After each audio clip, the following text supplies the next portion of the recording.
সূরাতুল জালজালা কিংবা সূরাতুল জিলজালের মধ্যে ৮টি আয়াত রয়েছে, কিন্তু এই ৮টি আয়াতের মধ্যে যেন পুরো দিনকে এবং একজন মানুষের উপদেশের জন্য, নসিহতের জন্য যে কথাগুলো প্রায় হয়তো যথেষ্ট হয়ে যেতে পারে, সে সমস্ত কথা যেন একটি ছোট্ট একটি সূরার মধ্যে আল্লাহ রাব্বুল আলামিন একত্রিত করে দিয়েছেন। আল্লাহ তাআলা বলেন, ইযা যুলজিলাতিল আরদু জিলজালাহা, যখন খুব সাংঘাতিকভাবে এই পুরো পৃথিবীকে প্রকম্পিত করা হবে, সেই সময় যখন পৃথিবী প্রকম্পিত হবে তা স্বাভাবিক হবে না, সাধারণ হবে না। তাই সেই প্রকম্পিত হওয়ার সময় এই পৃথিবীর অবস্থা এমন হবে যে পৃথিবীর গর্ভে, পৃথিবীর নিচে যত যা কিছু আছে সব বাইরে বেরিয়ে আসবে। এখন যখন ভূকম্প হয় তখন অবস্থা এরকম হয় না। ওয়া আখরাজাতিল আরদু আসকালাহা, পৃথিবী নিজের ভিতরে যত তার বোঝা আছে, যত ভার আছে, সব বাইরে নিক্ষেপ করে ফেলবে। আশ্চর্য হয়ে বলবে, এ কি হয়ে গেল, এই অবস্থা কেন হলো, কি হয়েছে? ইয়াউমাইযিন তুহাদ্দিসু আখবারাহা, সেদিন পৃথিবী নিজের সংবাদও জানাবে। পৃথিবী সাক্ষ্য দেবে। একজন মানুষের বিপক্ষে, মানুষের বিরুদ্ধে যত যা কিছু সাক্ষ্য দিবে তার মধ্যে একটা হলো পৃথিবী। যেই যেই জায়গায় আমরা পায়ে হেঁটে গিয়েছি, যে কাজ করেছি, গুনাহ করেছি, পৃথিবী সব কিছু মনে রেখেছে। এবং কিয়ামতের দিন যখন এই অবস্থা হবে, পৃথিবী স্মরণ করাবে, সাক্ষ্য দেবে। মানুষ নিজের কোনো গুনাহের কথা অস্বীকার করতে পারবে না। বিআন্না রাব্বাকা আওহা লাহা, কারণ আপনার রব তাকে এর আদেশ করবেন। আল্লাহ তাআলা পৃথিবীকে আদেশ করবেন। এখন ভূমিকম্প হয়, ভিতর থেকে মৃত ব্যক্তি বেরিয়ে আসে না, লাশ বেরিয়ে আসে না। কিয়ামতের দিন আল্লাহ রাব্বুল আলামিন আদেশ করবেন, সবকিছু বাইরে বেরিয়ে আসবে এবং পৃথিবীকে আদেশ করবেন, এই পৃথিবী সাক্ষ্য দেবে। তার ওপরে, তার পক্ষে হেঁটে চলে কে কার ওপর অন্যায় করেছে, কে আল্লাহ রাব্বুল আলামিনের সাথে কি ব্যবহার করেছে, কে কোন গুনাহ করেছে, সমস্ত কথা পৃথিবী বর্ণনা করবে। ইয়াউমাইযিন ইয়াসদুরুন নাসু আশতাতান লিয়ুরাউ আ'মালাহুম, যেদিন মানুষ দলে দলে, আলাদা আলাদা গ্রুপ হয়ে দলে দলে ফিরে যাবে। লিয়ুরাউ আ'মালাহুম, যাতে তাদেরকে তাদের আমল এবং আমলের পরিণাম দেখিয়ে দেওয়া হয়। ফিরে যাওয়া থেকে উদ্দেশ্য হলো হিসাবের ময়দান হতে, হাসরের ময়দান হতে তারা এবার নিজের নিজের গন্তব্যস্থলের দিকে, যার ব্যাপারে যা সিদ্ধান্ত নেওয়া হলো, যা ফয়সালা করা হলো, সেই অনুযায়ী নিজের নিজের গন্তব্যস্থলের দিকে তারা ফিরে যাবে। এরপরে শেষের দুই আয়াতে আল্লাহ রাব্বুল আলামিন যেন আমাদেরকে একটি নিয়ম দিয়ে দিয়েছেন, এমন দুটি কথা, যে এই দুইটি কথাকে সবসময় একজন মানুষ যেন নিজের চোখের সামনে রাখে, সবসময় যেন মনে রাখে, স্মরণে রাখে।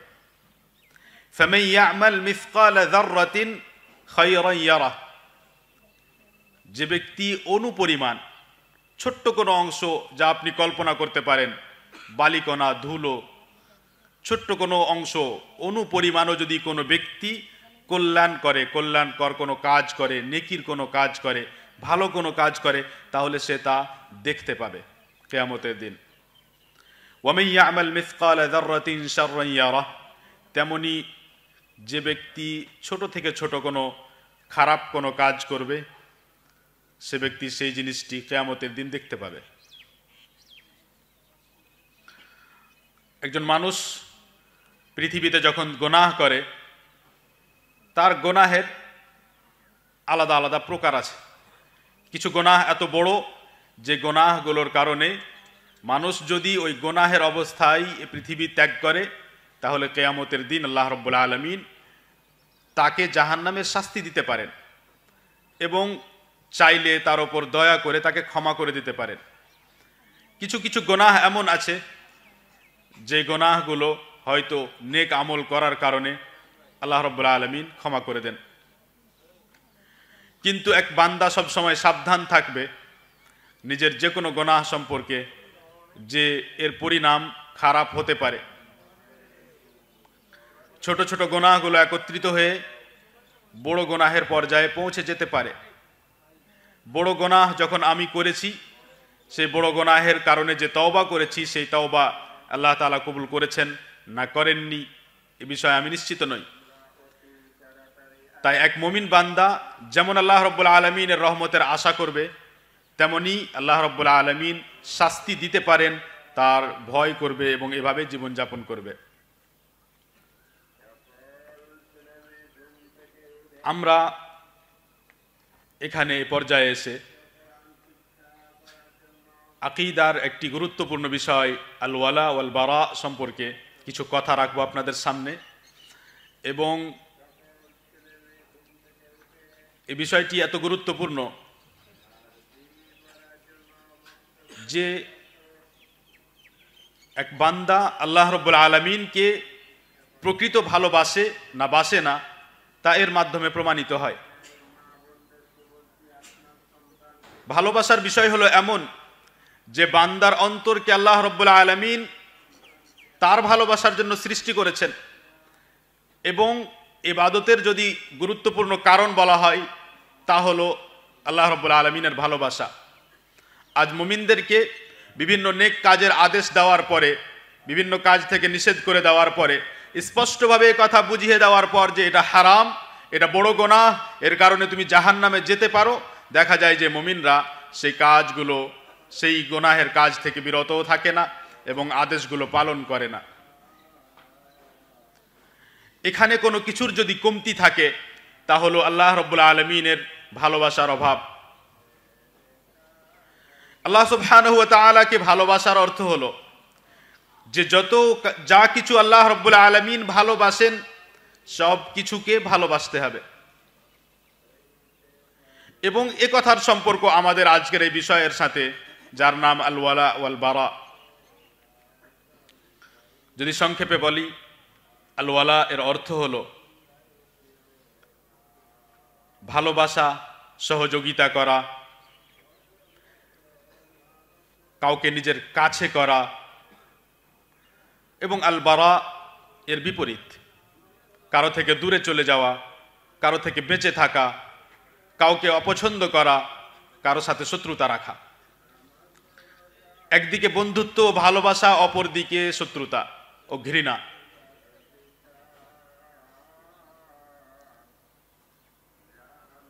এ ভালোবাসা হবে কার জন্য এবং শত্রুতা কার সাথে করতে হবে? আল্লাহ রাব্বুল আলামিন এ সম্পর্কে কি বলেন কোরআনের মধ্যে?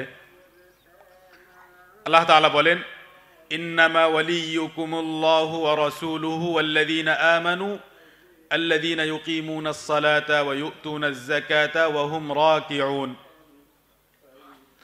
মুমিনদেরকে সম্বোধন করেন যে তোমাদের বন্ধু হলো আসলে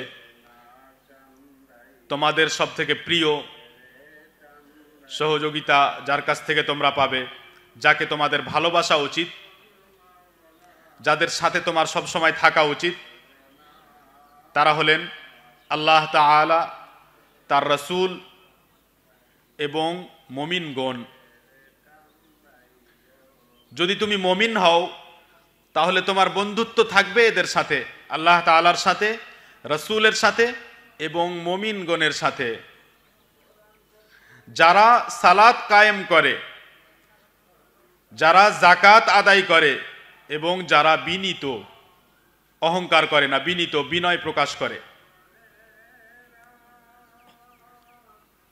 তাহলে বন্ধু হবে এমন এক ব্যক্তি যে সালাতের সময় সালাত আদায় করতে যায় এবং যাকাত ফরজ হলে যাকাত দেয়, ইমানের আরো যত চাওয়া আছে সব কিছু সে পূরণ করে, কোরআন ও হাদিস অনুযায়ী জীবন যাপন করে, সে হবে আপনার বন্ধু। ওয়ামান ইয়াতাওয়াল্লাল্লাহা ওয়া রাসূলাহু ওয়াল্লাযীনা আমানু ফাইন্না হিজবাল্লাহি হুমুল গালিবুন। যারা এদের সাথে বন্ধুত্ব রাখবে তাদের জন্য সুসংবাদ হলো যে আল্লাহ রাব্বুল আলামিনের দলই বিজয়ী হবে। এক দল হলো শয়তানের দল এবং অপর দল আল্লাহ তাআলার দল। আল্লাহ তাআলার দলে আছেন মুমিনগণ। আপনি শয়তানের দল বাছাই করতে চান না মুমিনদের দল বাছাই করতে চান? যদি আপনি মুমিনদের দলে এসেছেন তাহলে আপনার জন্য সুসংবাদ হলো যে মুমিনদের দল আল্লাহ তার রাসূল এবং মুমিনগণ এদের যে দল এই দলই বিজয়ী হবে। সাময়িক আপনাকে মনে হতে পারে যে মুমিনরা তো দুর্বল, কিন্তু আসলে পরিণতি পরিণাম মুমিনদেরই হবে। আল্লাহ রাব্বুল আলামিন যেমন আমাদেরকে আদেশ করেছেন যে বন্ধুত্ব ভালোবাসা মুমিনদের সাথে রাখতে হবে, সৎ ব্যক্তিদের সাথে রাখতে হবে, তেমনি নিষেধ করেছেন ওয়ালা তাত্তাখিযুল্লাযীনা ইত্তাখাযু দীনাকুম হুজওয়ান ওয়া লাইবা মিনাল্লাযীনা উতুল কিতাবা ওয়াল কুফফারা আউলিয়া